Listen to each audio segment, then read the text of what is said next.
Fala pessoal, tudo bem? Meu nome é Flávio Gripas Bom dia, eu sou o Rodrigo. e esse é o episódio 18 do Between Futures. A gente está gravando hoje, um dia depois que a gente gravou o episódio 17, que foi um especial sobre o Disclosure Day. Aliás, se você tiver curiosidade sobre UFOs, UAP, sobre aliens e sobre toda essa temática, o Rodrigo ele deu uma aula lá para todo mundo de mais de uma hora. A gente soltou ontem o vídeo do episódio 17, o especial, Rodrigo, está sendo o nosso vídeo mais assistido até agora. Acho que é um assunto que fascina as pessoas. O pessoal tá carente aí por vida fora da Terra. Hoje o episódio vai ser um pouco mais, Mais grounded, denso. e mais É. mais terráqueo. Não, mas é legal, porque acho que é um assunto que está em evidência e mexe com o imaginário de todo mundo. E aquilo que você falou, se alguém pretende ver o filme do Spielberg, é outra experiência você assistir o episódio 17 antes de você ver o filme do Spielberg. Você vai entender um monte de coisa que sem assistir você não iria entender. Eu mesmo, eu deveria ter assistido o episódio antes de ver o filme. Pois é, Mas, outra coisa que Rodrigo, mas vamos lá para os nossos assuntos terráqueos, então. Vamos lá começar o nosso episódio 18. Não é tão terráqueo assim não, isso porque que o eu ia primeiro falar, começar tópico pelo é o espaço. IPO, é o IPO da SpaceX. A IPO da SpaceX está fazendo uma semana agora, foi um grande sucesso.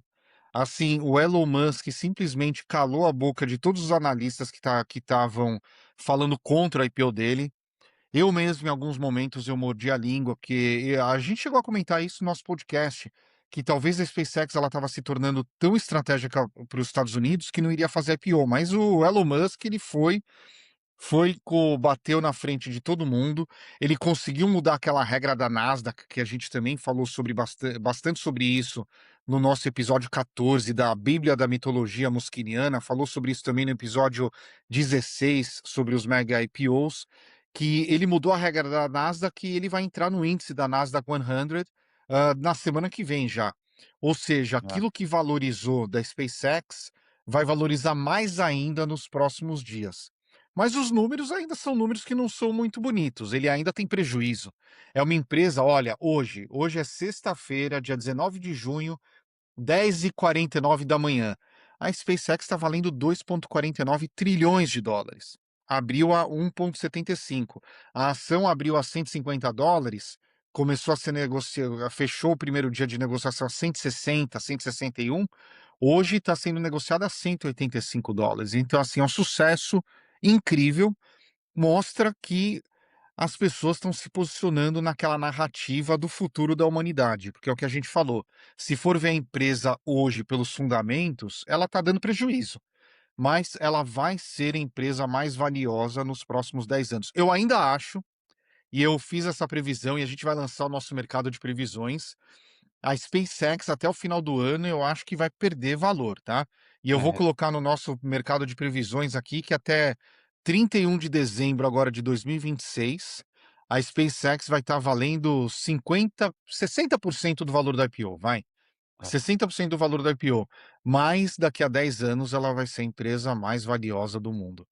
é. E aí, o que É, você acompanhou do IPO, Rodrigo? cara, assim, primeiro eu também mordi a língua, tá, porque eu achei que não ia ser o sucesso que foi. Mas eu acho que assim, o que mostra mais essa subida aí forte da SpaceX nesses primeiros dias, na minha opinião, é a capacidade que o Musk tem de mover as massas. É basicamente isso. Exato. Eu até acho que a compra que ele fez do Twitter foi uma compra estratégica nesse sentido, porque ele percebeu que ele tinha lá já milhões de followers no Twitter, na época que o Twitter não era dele ainda, né? E ele viu a plataforma que isso era para ele conseguir as coisas que ele queria, porque o Twitter permitiu ele ter acesso a milhões de pessoas ao mesmo tempo. E agora que ele é dono da plataforma, eu tenho certeza que ele multiplica lá o alcance do próprio perfil dele, né, da própria voz do Elon Musk dentro da plataforma, acima das outras, né? Eu não tenho dúvida que ele faz isso é, no Twitter. É dele, a empresa é dele, e ele é um cara que ele participa da operação de todas as empresas da qual ele faz parte, né, isso é evidente. E eu acho que isso mostrou bem a capacidade que o Elon Musk tem de mover as massas, porque fundamento mesmo, né, não tem muito fundamento. Eu vi um dado, nessa semana aí do lançamento do IPO, que a SpaceX vale o que vale o setor de defesa inteiro combinado aqui nos Estados Unidos. Então, se você juntar Lockheed, Boeing, Northrop Grumman, Raytheon, cara, são empresas que já têm, às vezes, um século de existência, e eu arrisco dizer aqui com tecnologia muito mais a Lockheed com certeza, com tecnologia muito mais avançada do que o Elon Musk tem. Só que a Lockheed tem essas tecnologias guardadas às 7 chaves, né, super segredo, inclusive a gente falou um pouco de Lockheed no especial aí do Disclosure, e E então não eles não. tem o Elon Musk de PR. Exatamente, não tem o Elon Musk É. de pior, né. E eu acho o seguinte também, ele tá apostando numa operação comercial do espaço, que é diferente, né. Acho que o setor de defesa é o setor de defesa, e é isso que eles tratam, tá. A Boeing tá lá porque eles fazem caça, fazem outras coisas além do 777, 787 e tal, eh, mas a parte comercial da Boeing é isso, é aviação civil, né, alguma coisa de satélite, alguma coisa desse tipo. Mas ele tá apostando na comercialização do espaço, da até o próprio Starlink dele é um exemplo perfeito disso, né. Que é uma coisa diferente, que é o aí que eu acho que tá a aposta de 10 anos que você tá falando, realmente, que vai ser a empresa mais valiosa do mundo, porque sim, porque ele tá apostando na comercialização do espaço. Agora, hoje, em junho de 2026, não tem fundamento nenhum o valuation da empresa dele, né, isso é, pra mim, inquestionável, assim. É. Por que que eu faço essa previsão que o valor vai cair a 60% do IPO agora no final do ano, no dia 31 de dezembro, tá, ou antes? Porque o que acontece, o valor de mercado da SpaceX agora no IPO, ele foi relativamente inflado, ele colocou muito pouco de float, ele colocou pouquíssimas ações para serem negociadas, só 5% da empresa. É. E gerou uma escassez que fez com que a demanda fosse absurda.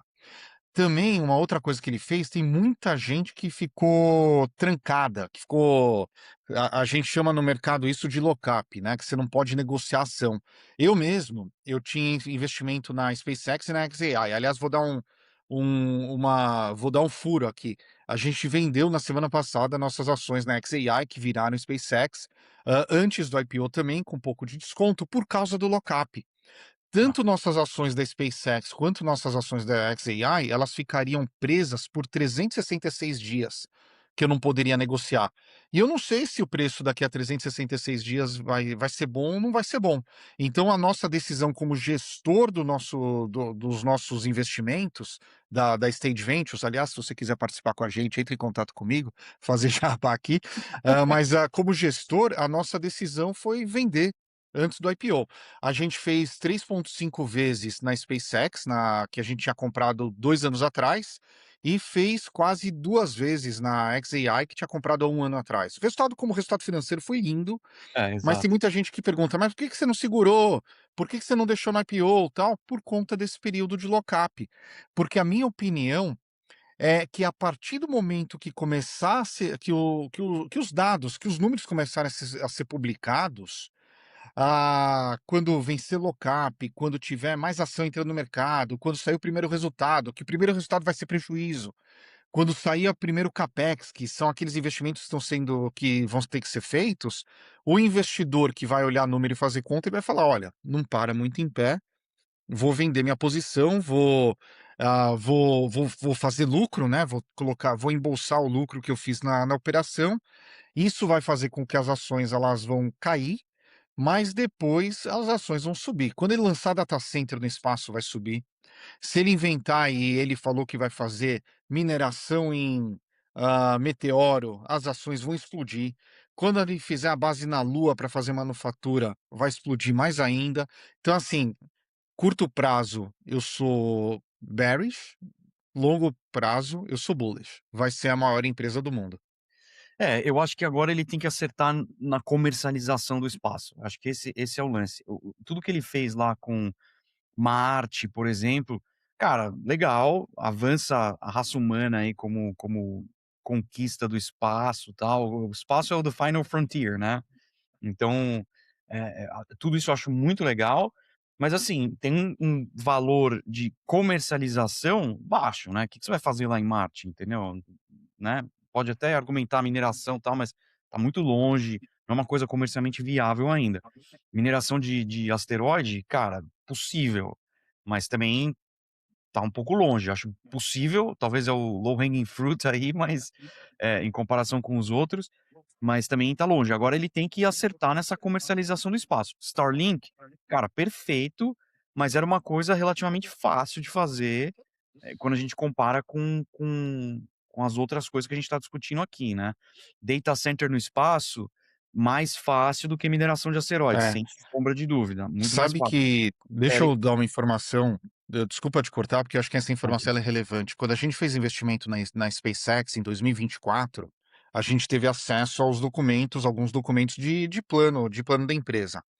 E um dos planos era fazer uma spin-off da Starlink até 2027, para que a Starlink fosse a maior, operadora de telecom do mundo. Ele falava na época, ele tinha cerca de 4.000 ou 5.000 satélites em órbita, acho que 5.000 satélites em órbita. Ele falava que ele até 2030 ele ia colocar 32.000 satélites em órbita, e a partir do momento que ele tivesse acima de 30.000 satélites em órbita, ele poderia substituir todas as telecoms do mundo. E foi essa tese que a gente comprou. A spin-off da Starlink, e a gente achava em 2024, quando a gente fez o investimento, que ele não faria o IPO da SpaceX, porque ele queria chegar em Marte. E o investidor do mercado não vai pagar para o Elon Musk chegar em Marte. Essa era a nossa E tese em 2024. e Ele ele fez mandou, né. completamente o contrário daquilo que ele tinha publicado e dos documentos que a gente teve acesso. Em vez de spin-off, ele fez um merge total da Starlink com a SpaceX, do X com a xAI e do X com a xAI com a SpaceX. Então, assim, ele juntou tudo do grupo. É capaz até em algum momento, que a Tesla está muito caro, mas é capaz que ele vai juntar a Tesla também nessa história em É, algum momento. eu até vi algumas notícias aí que tinha uns executivos da Tesla, eu não lembro exatamente quem era, acho que era uma mulher, que estava falando que existia essa possibilidade de fazer o merge com a Tesla.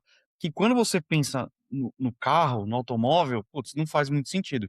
Mas quando você pensa na parte de robótica que ele tá avançando dentro da Tesla também, Faz puta, aí muito sentido. aí começa a fazer muito sentido, né.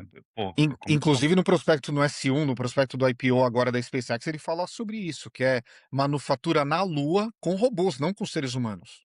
É, não, é muito mais fácil com robô, sem sombra de dúvida.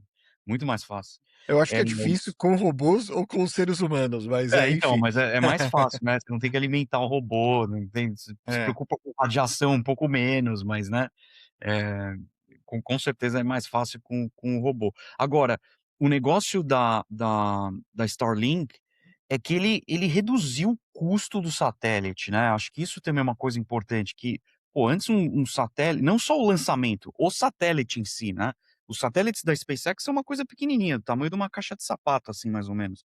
E é um satélite super barato de fazer, né. Eu sei que o custo para você lançar hoje um satélite, do tamanho do da Starlink aí, se você quiser lançar comercialmente, eu acho que tá abaixo de US$ 1.000.000 pela SpaceX, que é uma coisa que, pô, assim, é muito dinheiro? É muito dinheiro, mas é viável, entendeu. Se você é uma faculdade, com um centro de pesquisa e você quer lançar um satélite para fazer pesquisa, cara, passa a ser viável, quer dizer, você precisa de um budget de US$ 1.000.000 para colocar ele lá em cima e beleza. Mas tem uma coisa, né, esse satélite ele fica numa órbita mais ba tem diferentes órbitas, né, de altitude aí que os satélites ficam.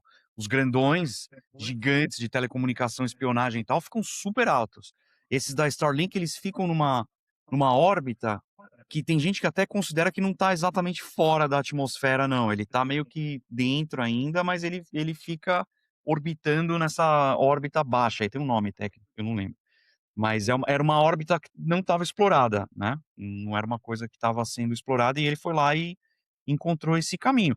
E assim, hoje você olha a Starlink, cara, ela está sendo usada no mundo inteiro, ela está sendo no conflito da Ucrânia, por exemplo, os 2 lados estão usando, a Rússia está usando e a Ucrânia está usando. A Rússia compra lá a anteninha, do mesmo jeito que todo mundo compra, e usa para telecomunicação deles. Até o Elon Musk tentou bloquear isso uma hora, mas é muito difícil.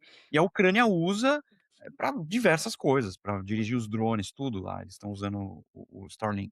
Então assim, mostra a capacidade que esse sistema de comunicação tem de realmente mudar as coisas. E ele tá sozinho nesse mercado, né, sozinho, não tem mais ninguém. É, sozinho, só mas é engraçado que, assim, você pega os grandes analistas, os grandes nomes, você pega o Paul Krugman, por exemplo, você pega o Michael Burry, você pega Paul Mix, todos eles estão chamando a ação de meme stock ou É. hype stock, ou seja, é uma ação de brincadeira. O os grandes analistas, os mais tradicionais, os mais conservadores, que veem o curto prazo e não vê o longo prazo, eles estão super céticos. É. Quem comprou e por o ao mesmo tempo, eu conversei com alguns investidores de mercado bem sérios e com muito histórico, tá. Tem um investidor que me falou: "Olha, eu comprei essa ação para o meu filho, eu não comprei para mim, eu não vou nem olhar. Eu comprei, eu vou deixar para ele e vai ficar para ele". E eu achei um negócio super interessante isso. Eu falei: "Faz sentido, ah, vai valer muito um dia para o seu filho". É, mas de novo, não é comprar o fundamento, né. Eu acho que esses Não, caras, zero esses fundamento, zero é. fundamento. Não é comprar o fundamento, é você comprar a visão e comprar o sonho do Elon Musk, que historicamente entregou esse sonho e essa visão de todas as coisas que ele fez, ele entregou, né. Olha a Tesla, olha a SpaceX, né. Ele entregou a visão e entregou o sonho dele, mas é comprar o sonho, não é comprar o fundamento. Eu acho que é isso que esses caras estão argumentando, né. Eu sempre tive muito medo da Tesla, porque a Tesla foi um meme stock durante muito tempo, especialmente Foi. na pandemia, a Tesla foi um meme stock, né, assim, ele dava um pump nas ações lá, com os comentários dele no Twitter, até de novo, eu acho que foi isso que motivou ele a comprar o Twitter, porque ele viu o reach que ele tinha lá como influenciador, entre aspas, e ele manipulava o mercado financeiro. Agora, o mercado financeiro se tornou isso, né, Pipas? Vamos ser honesto, É. cara. O fundamento Eu diria mais, tá, eu diria que o mercado se tornou isso. Você vê, por exemplo, o CEO de empresa fazendo dancinha na internet, ele fala. o mercado se tornou isso. Ou o que tá certo, o que tá errado, ninguém sabe falar. Qual que é o limite, acho que ninguém sabe falar também, mas enfim, deixa eu pegar esse gancho, vamos para o nosso segundo tópico que tá ligado com o primeiro. No dia 28 de maio, agora, um foguete chamado New Glenn, da Blue Origin, da Amazon, do Jeff Bezos, ele explodiu durante um teste de motores lá no Cabo Canaveral. A empresa chamou de anomalia e falou que estava contabilizado esse teste, tá? Ó, O veículo estava se preparando para levar 48 satélites da Amazon Leo para a órbita baixa para ele concorrer com a Starlink na tentativa do Jeff Bezos concorrer com o Elon Musk. E o Elon Musk, no dia do acidente, ele postou um tweet, já que a gente falou também, não é um tweet, ele postou um X lá no X, onde ele soltou uma frase em latim: Per aspera ad astra. Pilastra. Através das dificuldades, as estrelas.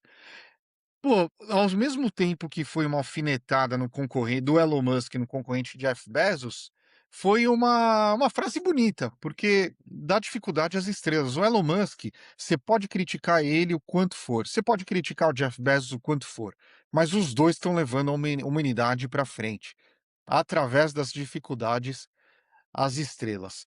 E isso passa por foguete explodindo e por espetáculo que parecia uma bomba atômica, né, Rodrigo? Não, foi, cara, eu vi um vídeo até de uma estava rolando uma festa lá perto, e no meio da festa o foguete explodiu, e aí a galera que estava na festa: "Nossa, o que aconteceu? Não sei o quê, acho que explodiu alguma coisa lá em Cape Canaveral, e tal".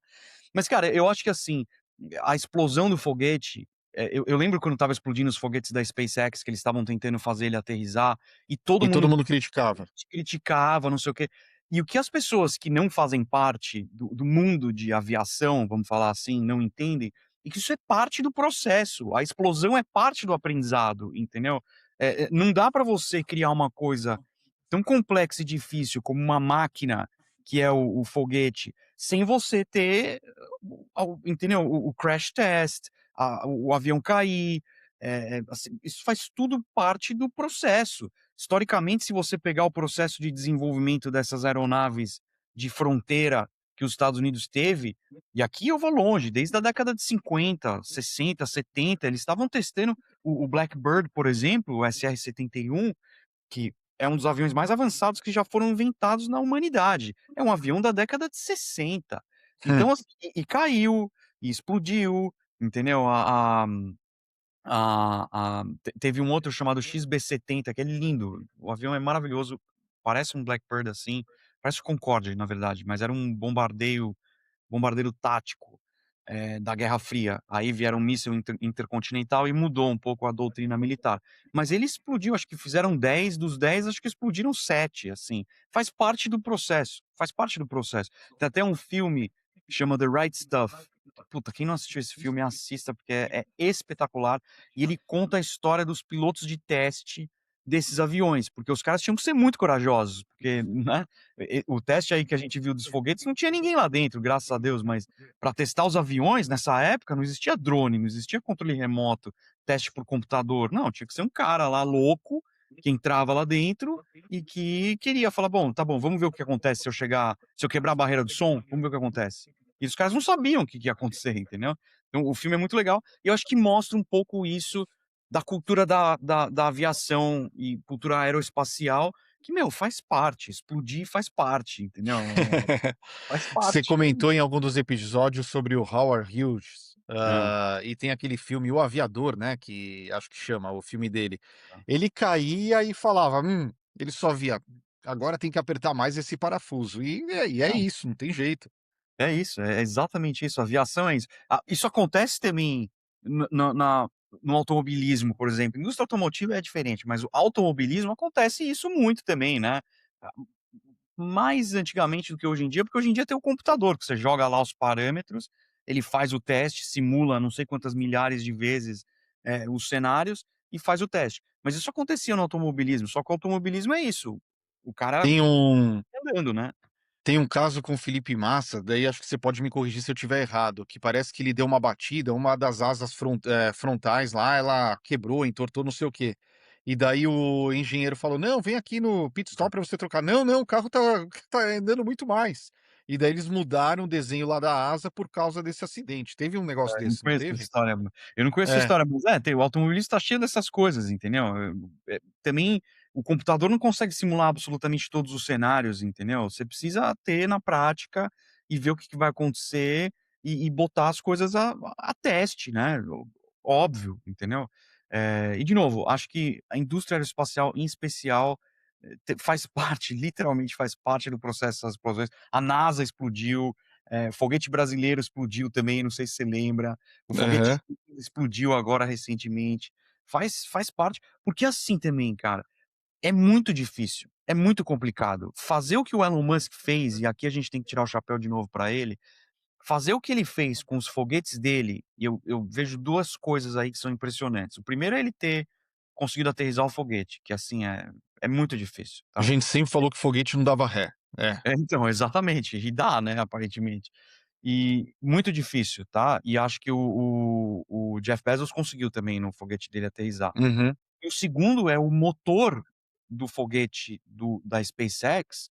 Cara, se você pegar o primeiro motor e o último motor agora que ele tá usando, cara, você vê claramente uma evolução, assim, o primeiro é bem maior, cheio de componente externo, e o último que ele tem agora é muito mais simples, ele usa impressão 3D com metal para fazer a construção, então ficou muito mais barato. Ele é um cara, e a gente voltou para o Elon Musk, né, mas o Elon Musk é um cara que ele consegue muito bem trabalhar a parte operacional e logística do business. Cara, que um business como esse, como a Tesla, meu, você pode colocar, fazer a apresentação que for, pode ter o dinheiro que for. Se você não sabe otimizar a linha de produção, custo, custo de produção, cara, o business vai quebrar, entendeu? E ele é muito bom nisso, né? É. É, hoje o carro da Tesla, o custo de produção é muito menor do que qualquer outro. A experiência do carro da Tesla é muito superior. E o Jeff Bezos agora está apostando também na Prometheus, né, que a gente também fez investimento, que é para colocar AI para manufatura. Mas deixa eu abrir um ponto aqui que é mais polêmico, que principalmente no Brasil, essa conversa não teve nos Estados Unidos. Nos Estados Unidos as pessoas celebram o sucesso das pessoas. No Brasil, elas não celebram, elas Não, criticam o sucesso das pessoas. É impressionante como tem essa diferença de cultura. E muito se falou, eu vi nas redes sociais, tá, que o Elon Musk é o primeiro trilionário do mundo. O Elon Musk devia estar resolvendo a fome do mundo em vez de tentar ir para Marte. O Elon Musk deveria estar fazendo resolvendo as favelas no Brasil em vez de fazer as coisas no dele. Mesma coisa com Jeff Bezos. Essa crítica sempre vem quando isso muito mais no Brasil do que nos Estados Unidos, tá, Hum. do que quando a gente começa a falar de resultado, da ação empreendedora das pessoas. Queria ouvir um pouco sua opinião, depois eu dou a minha opinião sobre isso. É, cara, isso é uma coisa bem do brasileiro, né, assim, de ter essa, eu vou usar a palavra inveja, mas talvez seja a palavra errada, tá.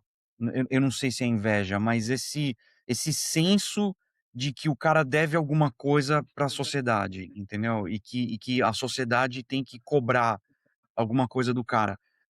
Eu até posso compartilhar um pouco dessa visão, entendeu, um pouco, mas claramente aqui nos Estados Unidos é diferente, né, aqui o assim, se você vai conhecer o Elon Musk, você não vai chegar lá e criticar o cara, entendeu. E eu no Brasil eu acho que se ele fosse uma figura pública andando e fosse num restaurante, pode ter certeza que ia ter gente que ia parar ele e criticar ele. Aqui isso não acontece tanto, pelo contrário, né, assim, é o que você falou.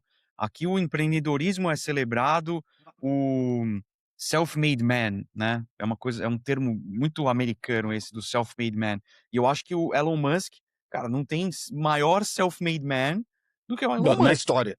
É. Na história, exato. Ele vem de uma família rica? Vem, mas não era uma família, assim, entre as mais ricas do mundo. E ele se tornou, de longe, o cara mais rico do mundo, né, de longe, o cara mais rico do mundo. Eu acho que tem um contraponto disso, tem um custo, vai, tem um custo, né. Ele tem pouco tempo para a família, pouco tempo para os filhos, o cara trabalha literalmente 24 horas, 7 dias por semana. Aliás, a gente falou, né, que a gente ia fazer um episódio só para falar sobre continuar a mitologia do Elon Musk 2, falando sobre como que ele trata relacionamento pessoal, família, filhos, que é no mínimo curioso. Não, é super curioso, né, ele tem, sei lá quantos filhos, já tem mais de uma dúzia de filhos, ninguém sabe direito quem são os filhos dele, ele tem várias mulheres diferentes, algumas que ele paga surrogate, né, que ele paga ela pra engravidar e ter o filho dele, e eu acho que a teoria dele é que ele quer espalhar o DNA dele mais, entendeu, coisa de maluco mesmo, mas, enfim, o cara normal não é, né.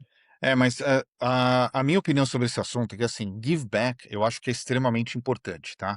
É, Todo mundo que eu conheço que tem muito dinheiro, todo mundo, sem exceção, tem consciência de give back, tem consciência de ajudar a sociedade, tem consciência de, ajudar quem é mais necessitado, ou então quem não teve tanta oportunidade.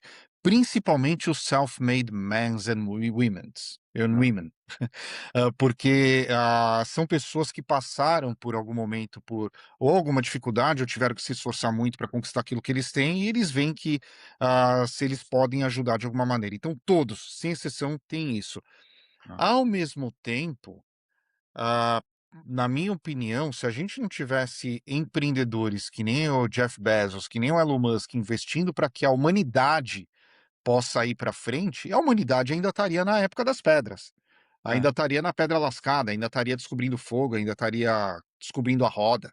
Você tem que ter gente querendo investir tempo, dinheiro, disposição, energia para mudar o mundo. Você pega o próprio renascentismo, você pega as próprias grandes navegações, se não fosse pelos Médici, talvez as Américas não teriam sido descobertas. Eles foram os primeiros investidores de capital de risco, eles investiram para que as grandes navegações pudessem ser realizadas.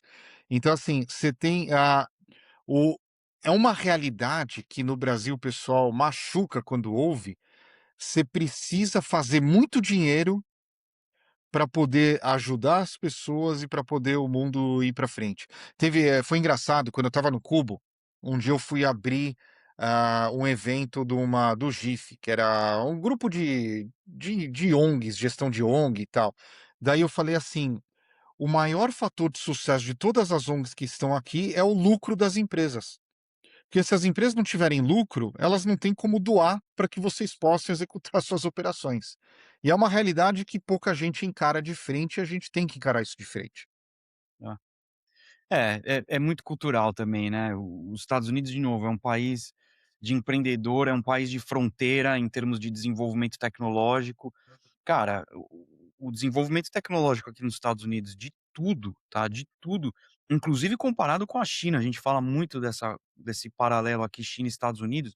O que eu sei é assim, o os Estados Unidos barra Ocidente, vai, vou colocar a Europa aí no na mesma categoria por enquanto, o Ocidente é muito bom para ir do 0 ao 1. A China é muito bom para ir do 1 ao 10, que é a escalabilidade, É. mas eles não são bons de ir para o do 0 para o 1. Ou seja, o que que isso quer dizer? A criatividade que o empreendedorismo americano traz para o mundo é ímpar, ímpar. Assim, você não vê figuras como o próprio Howard Hughes, que você trouxe aqui de novo. O Howard Hughes, ele não foi só um empreendedor, e eu sempre faço esse comparativo dele com o Elon Musk, porque eu acho eles muito parecidos em termos de perfil. Ele era um visionário, ele desenvolvia coisas que ninguém dentro da indústria da aviação estava imaginando na época, entendeu? Por isso que as pessoas falam hoje, quem é da aviação fala: "Se o Howard Hughes não tivesse morrido, ninguém sabe qual caminho que a aviação teria tomado", porque ele era um visionário, entendeu? E aí, entra um pouco do índice de curiosidade que a gente fala bastante aqui, né. Eu acho que todos esses caras são muito curiosos, porque pessoalmente, eu não acho qual que eu não sei qual que é a motivação do Elon Musk. Não é mais fazer dinheiro, ele já tem dinheiro suficiente pra, Para múltiplas todas as gerações, é. entendeu? Não é mais fazer dinheiro. Qual que é a motivação dele? O que que Cara, a motivação qual dele o é chegar em prazo, Marte. né? Então, A exatamente, mas motivação aí dele é entra chegar em isso. Marte, essa é isso. É É. isso, entre essa coisa diferente, o próprio você trouxe aí a descoberta das Américas e tal, esses caras, muita gente não imagina isso na história, mas esses caras, os exploradores, eles tinham que vender, eles eram empreendedores, eles tinham que vender isso pra realeza, pra burguesia, pra elite da época, porque eles não tinham dinheiro pra executar essas coisas, e era o N equivalente de uma viagem não, e espacial. eles eram empreendedores, porque eles tinham que buscar especiarias na Índia, e estavam Exato. tentando achar um caminho mais curto, que é assim, eles queriam fazer dinheiro também deles, eles só É, queriam é. achar um caminho mais curto. Ele queria otimizar o custo da expedição. E eles tinham que buscar investidor. O processo era o mesmo. Tem uma história famosa que eu gosto muito dessa história, é do Shackleton. O Shackleton foi, o primeiro barco, a chegar na ele queria chegar no Polo Sul, né. E na época, século XIX, não é tão longe, mas ele teve que vender, e o barco era uma coisa super especial, porque o gelo, quando ele vai atravessar o gelo, chega uma hora que o gelo congela e ele aperta o casco do barco e o barco estoura, se ele for de madeira. Então o barco era de madeira coberto por chapa de aço. Era uma coisa tecnológica, assim, absurda. Só que o que que aconteceu? Eles ficaram presos no gelo, o barco afundou, 70% da tripulação morreu, assim, é uma história surreal de exploração, que eu adoro e mostra um pouco, se você ler a história do Shackleton, mostra esse processo que ele teve que fazer de ir atrás de investidor, de gente que apostava nele, e mostra também o drive que o cara tinha para fazer isso acontecer. E no caso dele, não tinha retorno financeiro, era uma coisa puramente exploratória. Ele queria ver o que tinha lá, entendeu? E ninguém nunca tinha chego lá no Polo Sul. E então, assim, acho que, o que o Elon Musk tem hoje em dia é um pouco desse espírito explorador, barra empreendedor, visionário e um índice de curiosidade tremendo para ver o que que é possível fazer, né, simples assim. Né, e o simples assim é: quem faz muda o mundo, quem critica não ajuda em nada. Essa que é a Exatamente, é. verdade. Mudar de assunto e com assunto que pra mim me deixou chateado, e me deixou chateado mesmo. Vamos É, lá, muito chateado. Semana passada, a Anthropic lançou um modelo novo chamado Fable. Fábula. O Fable é uma versão mais, digamos, protegida daquela família de modelos chamada Mitos, que a gente também comentou aqui no nosso podcast, que é aquela família de modelos de AI que acharam vulnerabilidade em tudo quanto é sistema, que você pode imaginar. O Mitos, ele era muito poderoso, ele não podia ser aberto para todo mundo usar, só que daí a Anthropic, na semana passada, foi lá e, e soltou esse modelo Fable, que é o Mitos, só que mais controlado. É o mito e a fábula, né? Então, assim, você tem o mito que é o grandão, a fábula que é pequenininho. Eles lançaram a fábula. Eles lançaram na terça-feira da semana passada, na quarta eu comecei a usar. Cara, que é um salto naquilo que a gente tem hoje. Um é. salto, um salto, um salto. Eu refiz o site da Stage Ventures. Se você tiver curiosidade, entra aí, stage.ventures. Em em 1 hora estava pronto de um jeito que eu não imaginava que podia estar com todas as integrações, blá-blá-blá-blá-blá. Hã, comecei a fazer o nosso site do Between Futures que eu vou lançar talvez hoje. Ó, vou avisar todo mundo se eu lançar o novo, já com o prediction market já pronto.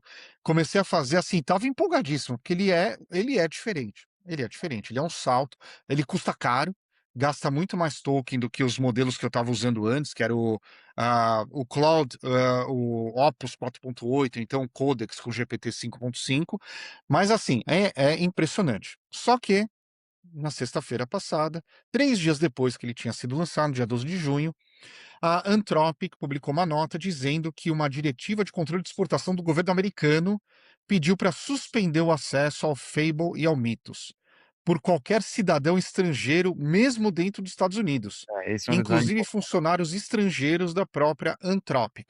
Como a Anthropic não consegue operacionalizar isso sem ter risco legal, a Anthropic tirou o acesso ao Mythos de todo mundo, ao Mythos e o Fable de todo mundo. Isso muda a conversa totalmente, tá? Porque, primeiro, mostra o quanto que AI é assunto estratégico, o É, quanto AI está na pauta do governo. Então, esse do lado mais macro, do lado entre a corrida, a nova corrida armamentista, que a gente fala bastante aqui no nosso podcast. Mas, por um outro lado, para nós, cidadãos comuns, e você já é cidadão americano, Rodrigo? Eu já, não sou. Olha aí o impacto. Eu não sou eu moro nos Estados Unidos, mas não sou cidadão ainda, eu tenho green card. Você é cidadão americano. Se vem essa diretiva que só cidadão americano pode usar um modelo como esse, você vai estar anos-luz na frente do que eu. E olha que eu me acho exatamente. bom também. Mas, o que que acontece? Você vai estar com superpoderes que eu não vou ter acesso, É, porque você é cidadão e eu não sou. Cara, isso tem impacto na produtividade e na vantagem dos americanos em relação ao resto do mundo desproporcional. sensacional. É o que a gente chama de unfair advantage, que é a vantagem injusta, né? E o unfair advantage, dependendo do lado que você senta na mesa, é muito triste. Se vem um negócio desse que só cidadão americano pode usar esse modelo, eu vou entrar em depressão, porque assim, eu sei que você que é cidadão, você vai ter muito mais superpoderes do que eu. O É. mundo tá indo para esse caminho? Cara, eu estava esperando esse assunto, porque eu fiquei muito dividido com essa decisão do governo americano. Por um lado eu concordo, tá, por um lado eu concordo, eu acho que tem que colocar barreira, eu acho que existem coisas que não é para você dar acesso para todo mundo, entendeu. Eu acho que isso tem que existir. Por outro lado, como eu também perdi o acesso como todo mundo, eu também fiquei chateado, eu falei: "Pô, putz", e o modelo é como você falou, ele é muito melhor, tá, muito, foi um salto, de tudo, tá, tudo que você pode imaginar. Ele é melhor para tudo, para Q&A, para pegar bug, desenvolvimento. Ele gasta mais token, mas eu senti também que tem menos vai e vem. O Opus, eu conseguia chegar no mesmo lugar, mas eu tinha muito mais troca com ele do que o Fable. O Fable parecia que, se você sabe dar uma instrução boa para ele, ele chegava exatamente onde você queria em 2 turnos, gastando mais token, mas em 2 turnos. O outro lado chegava no mesmo lugar, mas gastando talvez a mesma quantidade de token, mas em 10, 15, 20 turnos, tá, era um pouco mais de trabalho. Agora, do ponto de vista estratégico, cara, o que que eles estavam argumentando para começo de conversa? Eles estavam argumentando que a China tinha conseguido fazer o jailbreak disso. E o que que é o jailbreak? É uma cópia, eles sugam toda a inteligência que tem aquele sistema de LLM e replicam aquilo. Às vezes fazem uma destilação, às vezes fazem uma quantização, mas eles sugam o LLM basicamente na sua, né, inteiro, Na sua essência, é. essência, exatamente, e replicam. E isso que o governo americano estava argumentando. Se isso é verdade, tá, se isso é verdade, cara, realmente, espera aí, vamos pensar numa maneira de bloquear o acesso dos chineses, né, assim, se isso realmente for verdade. Agora, liberar somente para cidadão americano não é a solução, na minha opinião, porque tem muito cidadão americano chinês que trabalha, ele é cidadão americano, É, é chinês e trabalha para o Partido Comunista na China, né. Com certeza, é espião, óbvio. não, e assim, é dificílimo de controlar. Que impede Dificílimo de de você controlar, ter um cidadão americano com uma senha, abrindo a senha para os outros? Assim, é incontrolável. Só que ele incontrolável. abre um precedente para um apartheid de inteligência e produtividade. Exatamente, Assim, é exatamente. muito triste ver que hoje em dia pode existir um cenário de apartheid de inteligência, produtividade e resultado. Mas eu acho que isso vai acontecer. Eu acho que isso vai acontecer. Eu acho que se as coisas caminharem do jeito que estão caminhando nessa corrida armamentista de AI, e essa guerra fria que tá cada vez ficando mais quente, que a gente tá vendo se desenrolar aí, eu acho que isso vai acontecer. De verdade eu acho que isso vai acontecer. E aí eu estava tendo uma conversa com um amigo essa semana e ele falou assim: mas e aí o pessoal que é estrangeiro, e trabalha, os researchers que não são cidadãos americanos e trabalham nessas empresas aí, trabalham na Anthropic, trabalha na OpenAI, na Amazon, whatever. Cara, no final da Segunda Guerra Mundial teve um negócio chamado Operation Paperclip, que a CIA fez, que foi para trazer os cientistas nazistas para os Estados Unidos. Só que o cara não o cara era nazista, literalmente, partido nazista, tal, e ele tinha que vir para os Estados Unidos dentro de uma outra personalidade, porque ele não poderia ser o cara nazista, né? Tinham que dar um jeito de mascarar a história dele. E o Operation Paperclip foi exatamente isso. Em alguns anos, a CIA foi lá, pegou todos os melhores cientistas que a Alemanha tinha na época, trouxe todos eles para os Estados Unidos, tá? Às vezes com nome diferente, às vezes com família diferente e tal. Foi toda uma operação da CIA mesmo para fazer isso acontecer. E, inclusive, o Von Braun, que é o pai do programa Apollo da NASA, era o cara que fez a bomba V1 e V2 para a Alemanha. Ele era um nazista e veio para cá e virou um ídolo americano aqui, porque ele foi o pai do programa Apollo. Se não fosse esse cara, os Estados Unidos ia demorar muito mais tempo para conseguir chegar onde chegou, em termos de desenvolvimento. E na época, vale lembrar, estava rolando uma corrida armamentista também, em que o objetivo não era chegar na Lua, o objetivo era mostrar quem conseguia lançar arma nuclear. O foguete é um sistema de lançamento de arma nuclear, basicamente. E foi isso que os Estados Unidos fizeram na época. Pegaram o Von Braun e falaram: tá bom, agora você vai construir o foguete, mas você também vai construir o nosso míssil intercontinental balístico. Então eu acho que o que a gente está vivendo hoje é uma coisa parecida, em que se a gente estiver caminhando para um cenário como esse, em que vai existir um apartheid, como você colocou, cara, você pode ter certeza que vai ter um programa de aceleração para nacionalização desses caras que são researchers, entendeu? Pô, sem dúvida, né? Porque esse cara é um asset, querendo ou não. É, eu também acho que vai para não vai ter como não ter controle. É, não vai Ou ter vai como. ter que ter algum controle, porque é muito poderoso. É, Assim, a gente que mexe com AI todo dia, esses 2, 3 dias que a gente ficou mexendo com esse modelo novo, a gente se assusta. E olha que a gente está nisso todos os dias, né. tá. O que tem também é que tem outro lado dessa história, que agora as notícias estão saindo desde sexta-feira, hoje é sexta faz uma semana, né. Ah, O sim. modelo foi, bloqueado na sexta-feira passada, hoje é sexta-feira que a gente está gravando esse episódio, e o que se fala muito é na briga mesmo da Anthropic, do Dario Amodei, o CEO e fundador da Anthropic, com o governo Trump. Então, Exato. assim, parece que muito dessa decisão de barrar. Eu vou fazer 2 comentários aqui, daí eu queria que você comentasse também. Parece que muito dessa decisão de barrar o Fable foi dessa dissonância entre o Dario Amodei e a Anthropic e o governo Trump, que começou desde aquela época que o Pentágono queria usar os modelos da Anthropic para os sistemas internos do Pentágono. E tem uma segunda coisa também, o Dario Amodei, se você acompanha ele, os artigos que ele escreve, ele gera, pavor nas pessoas. Exato, Ele exato. é o Olha, responsável, na minha opinião, pela opinião pública americana tá considerando o AI uma coisa, entre aspas, "ruim", que vai acabar com os empregos. Porque o Dario Amodei, o CEO, o fundador da Anthropic, ele foi a primeira pessoa a falar que os empregos vão acabar por causa da AI. Inclusive a Anthropic, ela solta relatórios falando quantos dos empregos já poderiam ser 100% substituídos por AI. Acabou de soltar um nessa semana, se eu não me engano. Então, assim, toda hora a Anthropic ela vem colocando medo. Ela faz muito uma gestão de medo para que ela possa se destacar. É uma estratégia, mas ela faz muito isso. E, ah, e e agora que começou o papo de, IPO da Anthropic, parece que ele pisou um pouco no freio, nessa questão da gestão pelo medo, nessa questão da divulgação pelo medo, mas ele continua falando muito do impacto e ele tá mordendo muito a língua muitas vezes, porque aí ele acaba se contradizendo, né. Às vezes ele fala: "Não, mas não é bem assim o que eu quis falar lá atrás", depois sai o relatório da Anthropic que sim, é aquilo que ele quis falar. Então assim, a Anthropic ela tá em vo e uma outra coisa também, que nem o Google lá atrás ele falava "Don't be evil", a Anthropic ela ganhou o mercado falando: "Ah não, mas nós somos o safe AI, nós somos a AI que é segura". Hum. É, exatamente. E É. aí?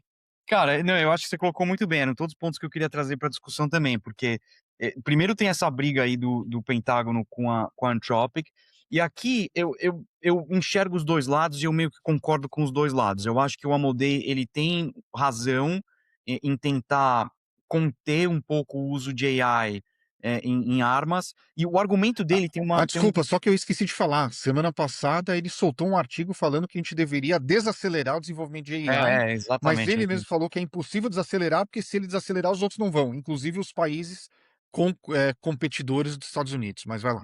Exatamente. E ele tinha um ponto muito específico com esse negócio do Pentágono, né, ele não queria que a AI fosse usada para armas autônomas. Armas Cara, autônomas. é porque ela alucina, tal, não sei o quê. Cara, isso até faz sentido, tá, mas eu vou te falar uma coisa, faz umas 2, 3 semanas, eu sei que na Ucrânia teve a primeira morte, tá, o primeiro kill que a Ucrânia fez contra a Rússia, em que foi 100% autônomo. A arma tomou a decisão de matar o cara, de forma 100% autônoma. Agora, isso não envolveu a Anthropic, entendeu? Então isso já tá na frente de batalha, inclusive, que a gente tá vendo aí sabe? Então, tem um fundo de tem fundamento o que ele tá falando, mas ao mesmo tempo é uma coisa que não tem como frear, entendeu? Já tá acontecendo. Posso fazer um parênteses aqui? Lógico. Eu tenho 2 Tesla na garagem, com modelo de inferência local, uma AI local que dirige para mim, eu estou em 84% de direção autônoma. O carro hoje já pode tomar decisão sozinho de matar, Então, exatamente. É. dependendo do que vai acontecer. Exatamente. A arma, tudo bem, é um pouco diferente, né, porque ela é feita pra isso, tal, não sei o quê, mas de qualquer forma já é uma coisa que já acontece, tá. O que me incomoda um pouco nesse argumento do Amodei é o seguinte, e aqui eu vou trazer o Palmer Luckey, que eu sou fã do Palmer Luckey, fã, acho esse cara fantástico, ele é bem estranho, mas eu sou fã desse cara. Ele é o CEO da Anduril hoje e foi o fundador da Oculus, que foi comprada pelo Facebook, a Meta, né. Eu não consigo falar Meta, eu trabalhei no Facebook, não trabalhei na Meta. E então foi comprada pelo Facebook cara, ele hoje é o fundador da Anduril, que é uma das empresas de defesa que tem mais inovação aqui nos Estados Unidos, definitivamente é a Anduril. E ele fala uma coisa nas palestras e nas conversas que ele tem, que é assim: "Eu tenho um lado, eu tenho um time, eu sou do time Estados Unidos, eu quero ver os Estados Unidos sendo a maior potência, o melhor, eu quero ver os Estados Unidos saindo na frente e ganhando de todo mundo". Cadê isso do Amodei? Ele é americano, entendeu? Ele tinha que vestir um pouco mais essa camisa, na minha opinião, e falar assim: "Tá bom, vamos trabalhar junto, Pentágono, porque eu sou americano e eu quero que todo mundo vença, da melhor maneira, mas eu quero que todo mundo vença". Eu acho que falta um pouco isso no Amodei, tá, em relação a isso. Concordo. Essa briga aí do Pentágono com ele faz sentido, faz a gente pensar que essa movimentação foi um pouco para dar uma alfinetada no Almodei, mas na contrapartida, eu acho que falta o Almodei virar mais americano, porque senão, meu, vai lá, vai morar na França então, sabe. O cara mora exato.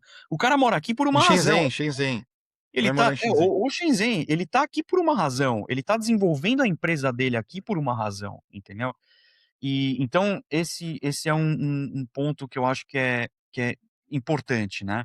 Agora qual era a outra coisa que você tinha trazido? Era esse do Não, e o ego do Trump, né, lógico, ninguém mexe com o bom, o Trump. ego do Trump, lógico, alfinetou o ego do Trump ali é um problema. Não, mas tinha Não, mas o que você falou, e assim, eu confesso que na sexta-feira, quando começaram a discutir essa questão de travar só para cidadão americano, eu fiquei mal.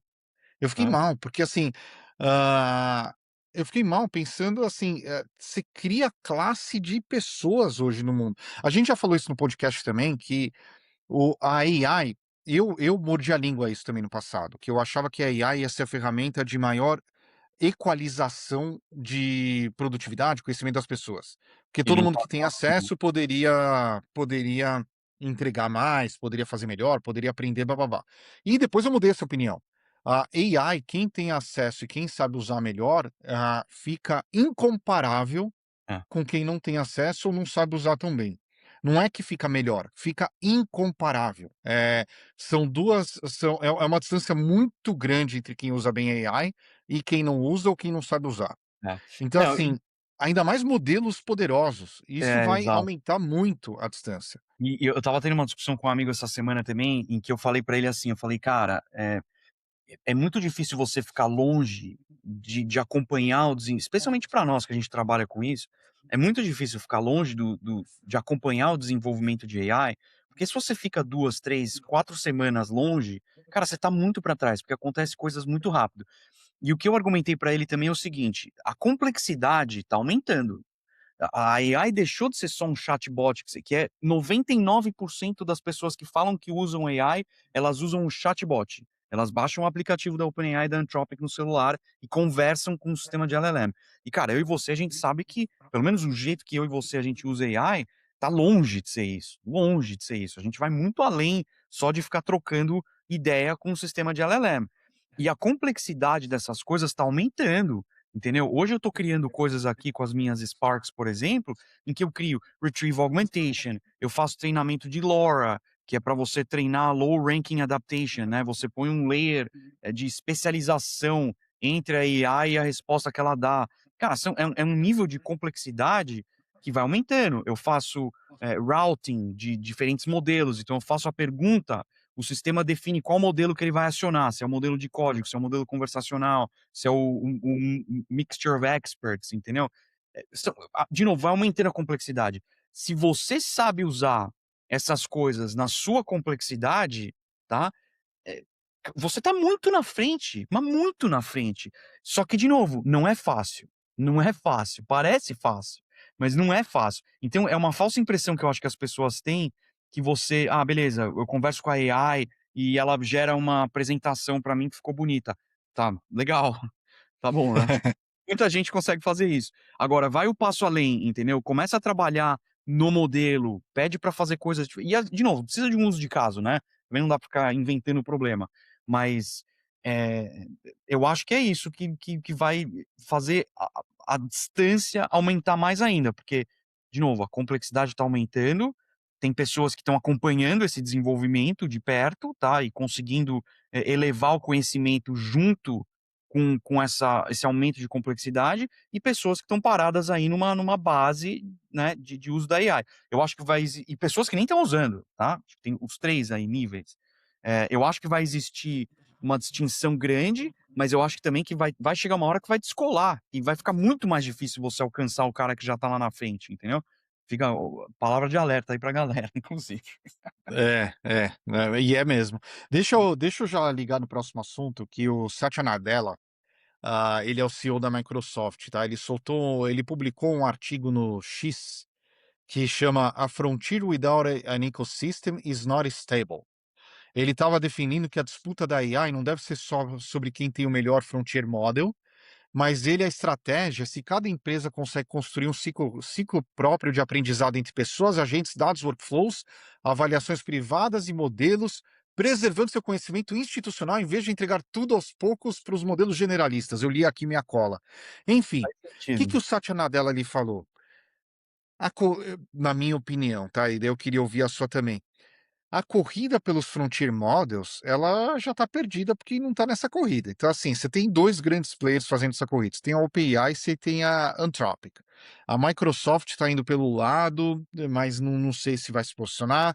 A Apple parece que perdeu essa corrida. A Meta parece que perdeu essa corrida. Talvez eles soltem alguma coisa que seja revolucionária. A SpaceX agora, comprou o Cursor por US$ 60 bilhões. Talvez ele vai querer se posicionar em coding. Mas o que o Satya Nadella está falando é: "Gente, vamos sair dessa discussão de quem tem o melhor modelo e vamos falar como que a gente consegue usar o melhor modelo aqui dentro de casa", que liga muito naquilo que você estava falando agora no final. O que você acha? Você acha que a Microsoft está com medo? Eu acho que tá com medo. E sabe quem eu acho que tá ganhando essa corrida? O Google. O Google, O ele Gu tem uma AI que não é a melhor que tem, mas ela integra com o ecossistema do Google, puta, perfeitamente. O Google sempre foi muito bom em fazer esse tipo de coisa, né, muito bom. E uma coisa que eu vejo é, a Microsoft, eles tiveram uma dominância de mercado nos últimos anos, se não décadas, porque eles têm o mercado de enterprise. E você fazer uma troca, você decidir sair da Microsoft e ir para o Google, cara, quanto maior a organização, mais dolorosa é essa troca, né.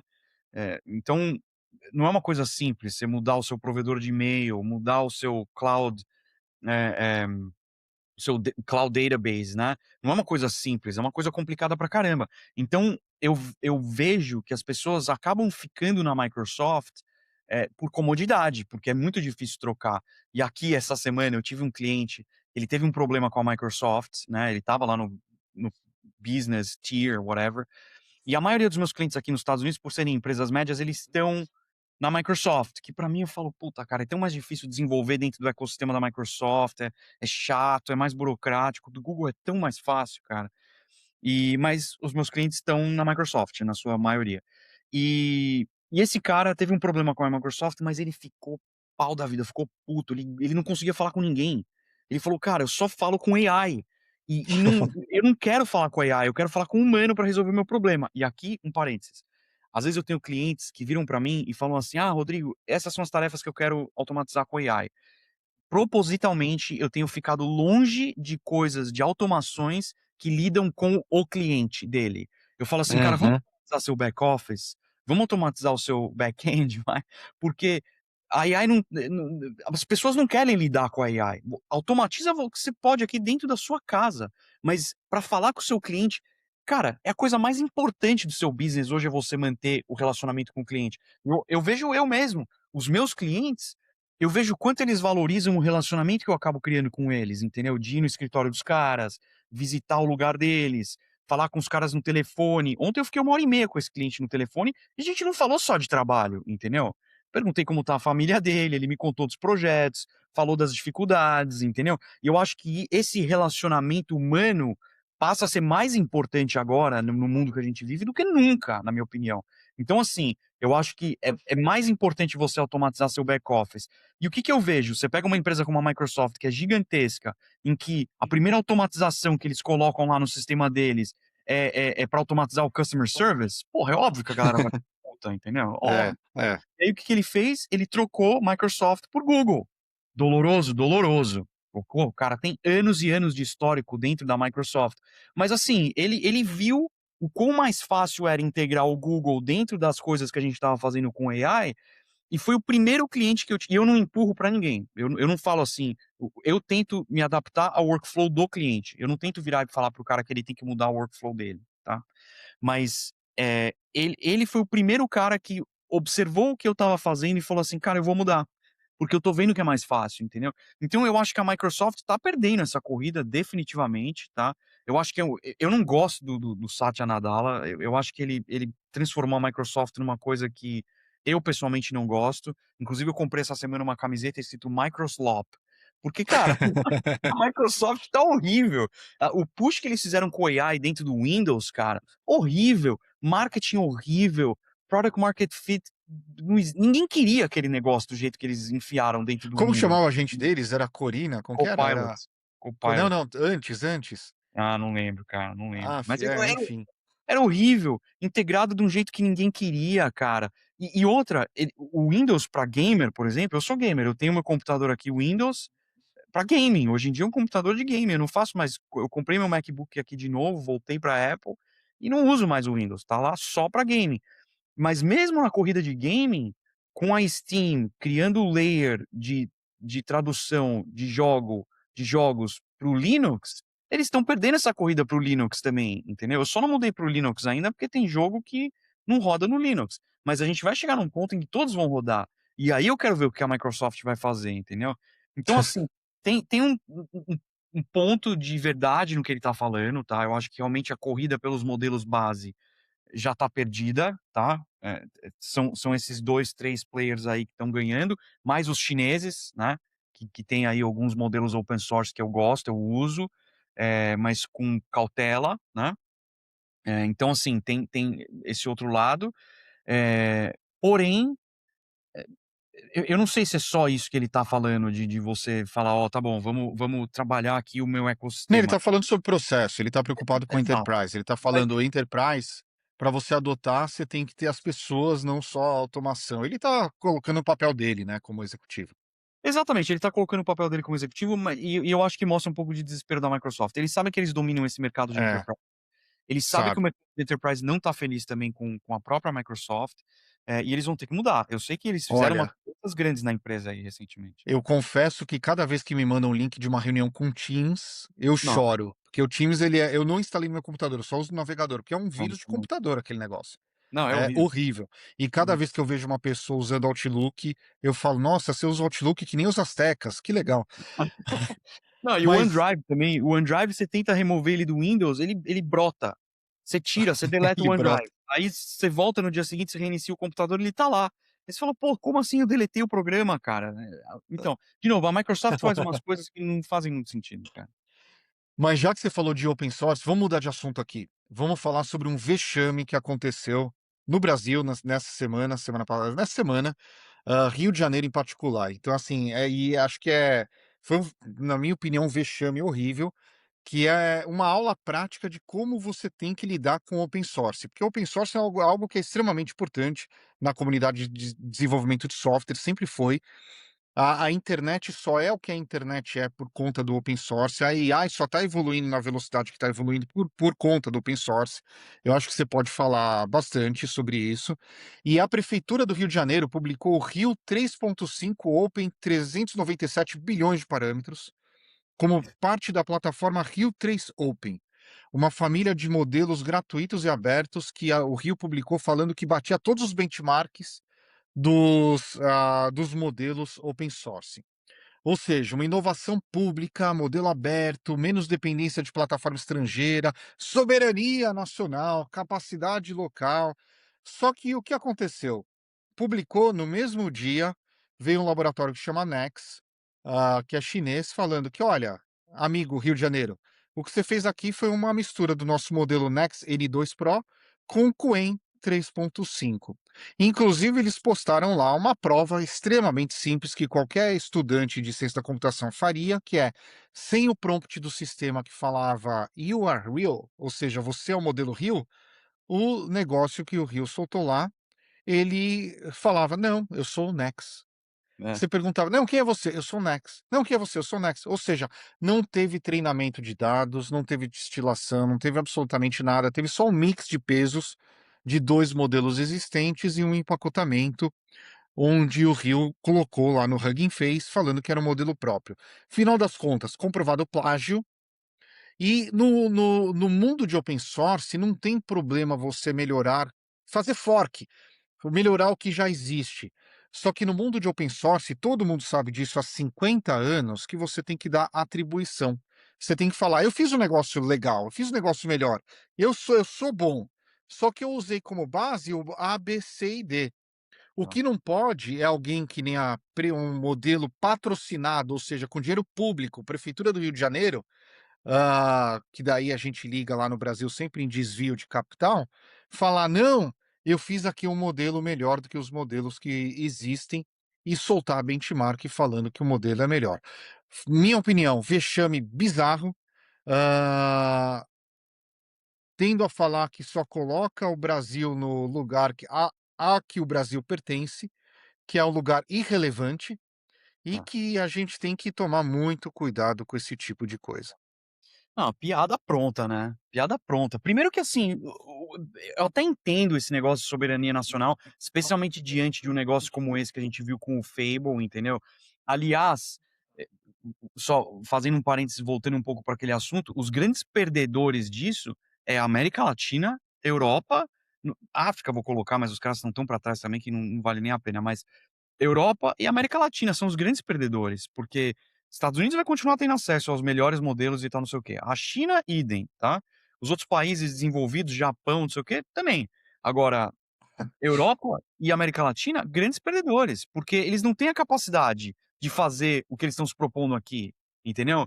O que eles fizeram foi literalmente um plágio. E outra, mesmo se eles fossem fazer um modelo próprio, O Brasil não tem a capacidade de treinamento, eles não têm os data centers que são Não, não tem necessários, grana, não tem grana, não tem grana, não tem data não tem center, não tem grana. nada. Não tem nada, não tem como fazer. Eu acho que o Brasil tem que admitir o lugar onde ele está hoje nessa corrida de tecnologia. Isso me parece alguém lá dentro do governo que apareceu com um projeto, falou assim: "Olha, isso aqui que eu quero fazer, não sei o que tal, tal, tal". Alguém comprou essa ideia sem entender exatamente o que que era, e o cara achou que ia passar, entendeu? Típico do Brasil, isso aqui é típico do Brasil.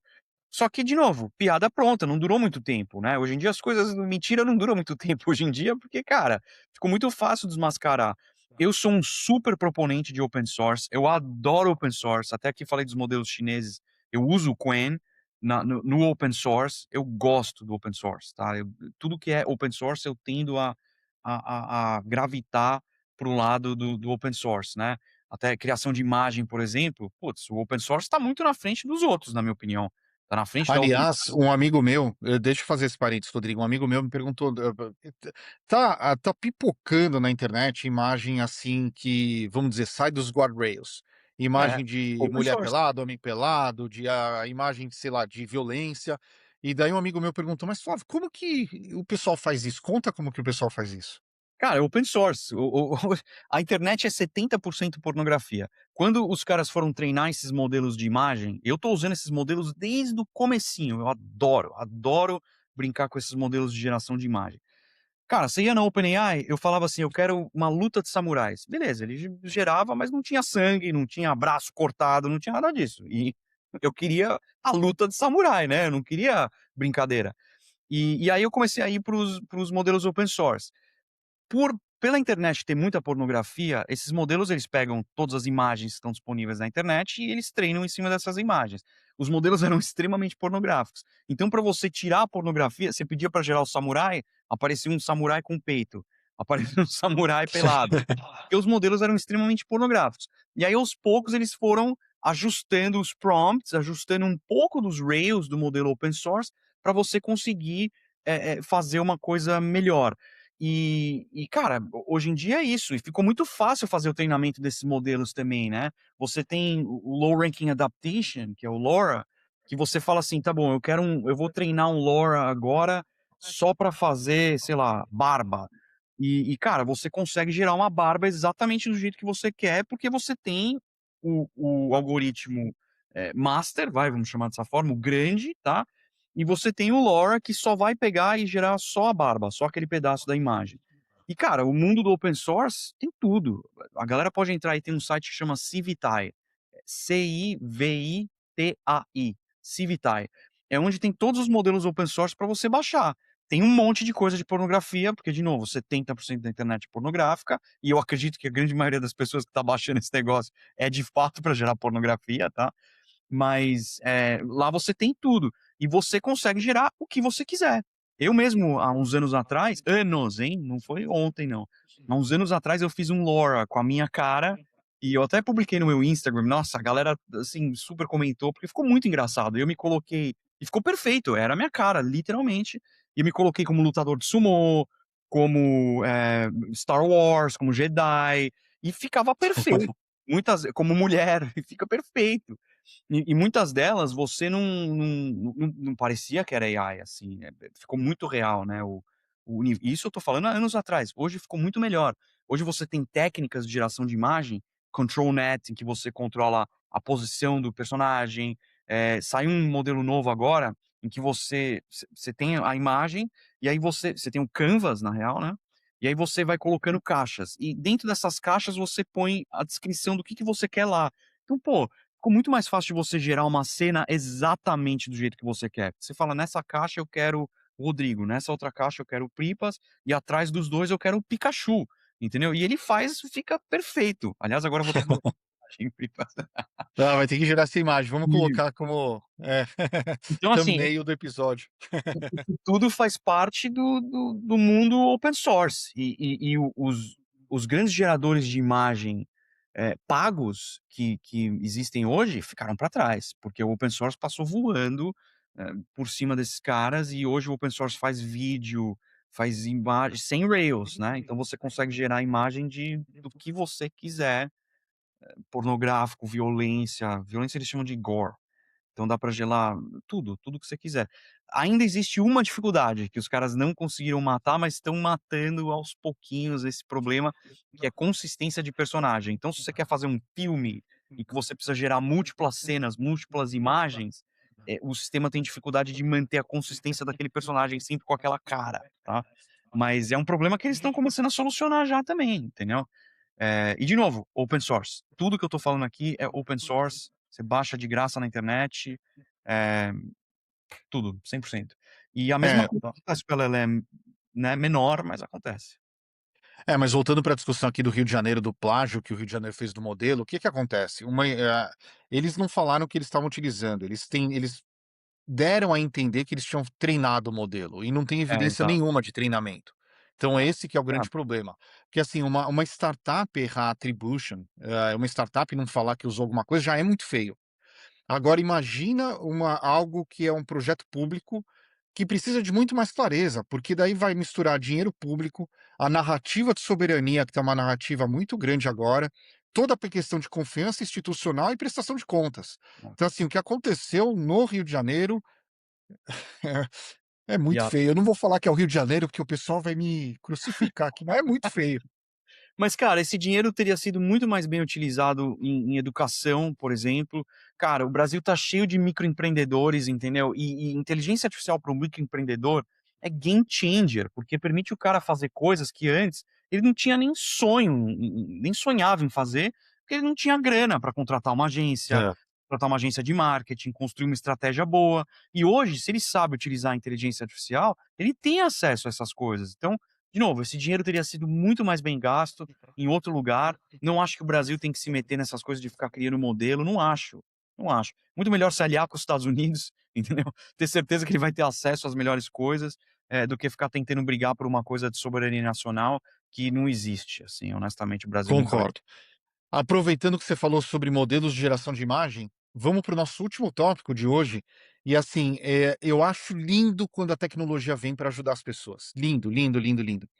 A Midjourney. Midjourney foi uma das primeiras empresas que fizeram um modelo lá para geração de imagem que ficava muito bom. Eu tenho até um post no LinkedIn, que se as pessoas quiserem procurar, é de dezembro de 2022.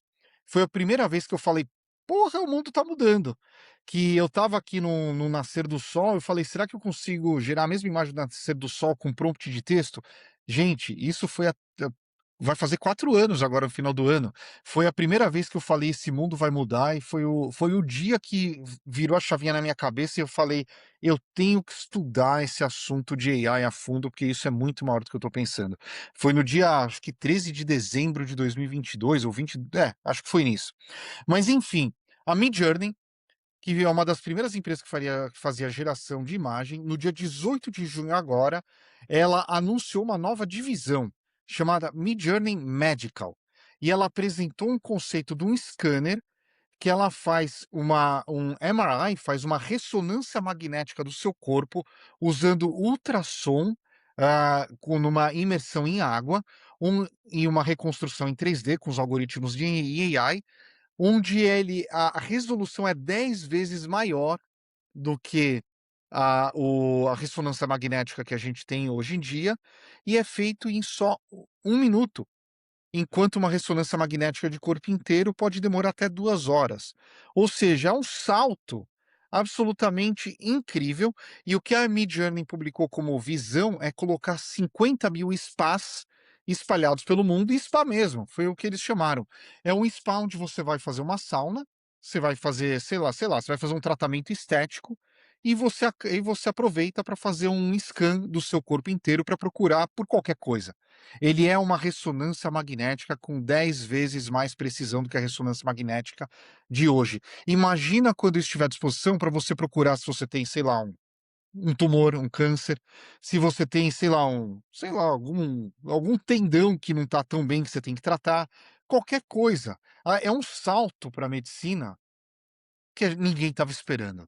Você É, viu sobre isso, Rodrigo? total. Eu confesso que eu não tinha visto, quem trouxe isso pra minha atenção foi É, você, e quando eu vi eu realmente fiquei impressionado.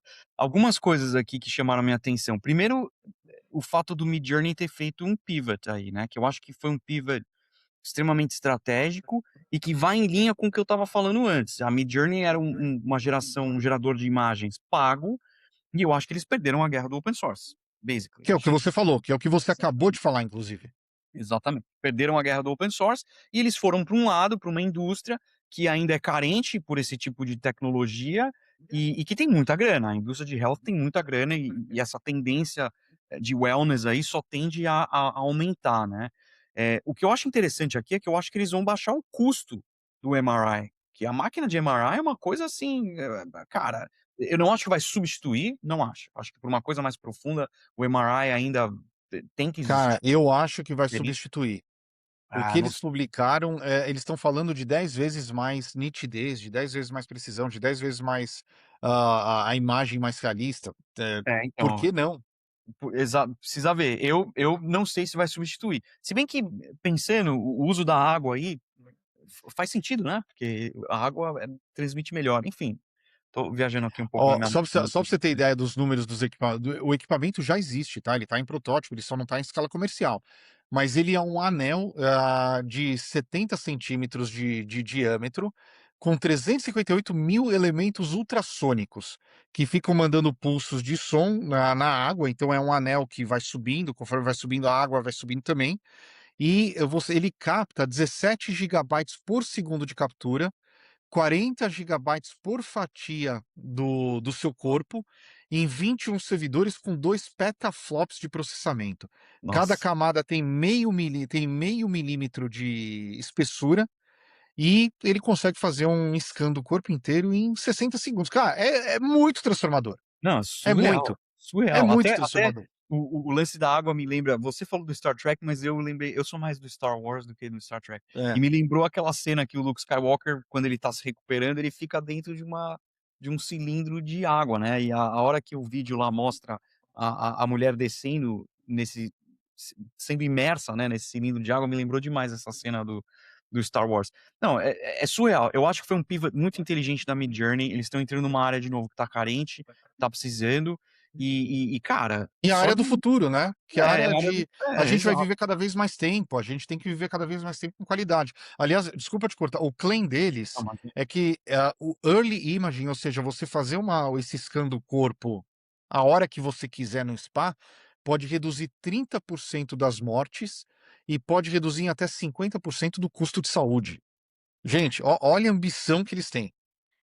exatamente, muito legal. E realmente uma tecnologia, assim, surreal de interessante, e de novo, a criatividade, porque nada do que eles estão fazendo lá é intrinsecamente novo, tudo já existe, MRI já existe, ultrassom já existe, eles pegaram isso e estão utilizando de uma forma diferente, né, se você assistir o vídeo lá, acho que fica bem claro como que eles estão utilizando essas tecnologias e usando a água aí como transmissor, achei muito interessante, cara. Eu até diria bom, machine learning já está sendo usado na medicina há algum tempo para fazer diagnóstico, né, porque o machine learning é perfeito para isso, porque você pega 50 milhões de imagens de câncer de mama e ele consegue identificar o câncer de mama aparecendo muito antes do humano, porque o humano tem que olhar a foto e ele vê lá um micropixel que mudou né, que apareceu. Cara, o computador olha o micropixel lá, muito mais fácil, obviamente, e fala: "Opa, espera aí, aqui tá começando alguma coisa", que o olho humano, por maior resolução que seja a foto, não ia conseguir capturar aquilo. Então, a indústria médica já se beneficia do machine learning há alguns anos. Agora, aumentar a resolução das imagens e tal, pô, vai fazer com que o diagnóstico desse tipo de coisa fique mais fácil ainda, entendeu? Pegue muito antes, né. Cara, super impressionante, assim, eu fiquei impressionado, confesso que eu preciso pesquisar mais. Olha, é uma coisa que eu tô repetindo bastante ultimamente. Eu acho que é um privilégio a gente estar vivendo hoje em dia. É um desafio, porque a gente tá bem nesse ponto de inflexão que a AI vai mudar tudo, toda a regra do jogo. A gente falou sobre isso já aqui no nosso podcast, que AI não é uma indústria, não é um segmento, ela é uma metacamada de economia, da economia, ela tá acima de tudo. E só que ao mesmo tempo, é um privilégio poder estar vivendo esse tempo, poder estudar isso, poder aplicar isso e ver como que, essas novas ferramentas, essas novas tecnologias, elas vão mudar a vida do ser humano para melhor. Eu sou muito da escola do Yuval Harari, né. A gente está Aham. vivendo na um otimista. A gente está vivendo na melhor época do ser humano no planeta Terra, a época que tem menos fome, menos guerra e menos praga. E, É, minha opinião, só vai seguir para esse caminho. Com alguns vão ter algumas lombadas, a gente vai ter que passar, mas a gente está seguindo para isso. é. Eu acho que as pessoas só precisam a grande dificuldade hoje é a energia que você precisa depositar para se renovar e para aprender coisa nova, e eu acho que não é todo mundo que tem essa energia e essa capacidade de absorver a quantidade de novidade que está vindo hoje em dia. Eu acho que se você não tem, você tem que desenvolver isso, tem que ir atrás, tem que buscar, tem que desenvolver o índice de curiosidade que a gente fala muito aqui, porque, cara, as coisas estão mudando numa velocidade astronômica. Exemplo disso, eu trabalho com AI, não trabalho com medicina, mas, eh, assim, isso aí passou completamente por baixo do meu radar, e é uma coisa absolutamente revolucionária, né. Muito bom. E com isso, Rodrigo, com essa mensagem para as pessoas exercerem seu índice de curiosidade, a gente termina nosso episódio 18. Mais um bate-papo Muito muito bom, legal. Obrigado. muito bom, valeu. Valeu, pessoal.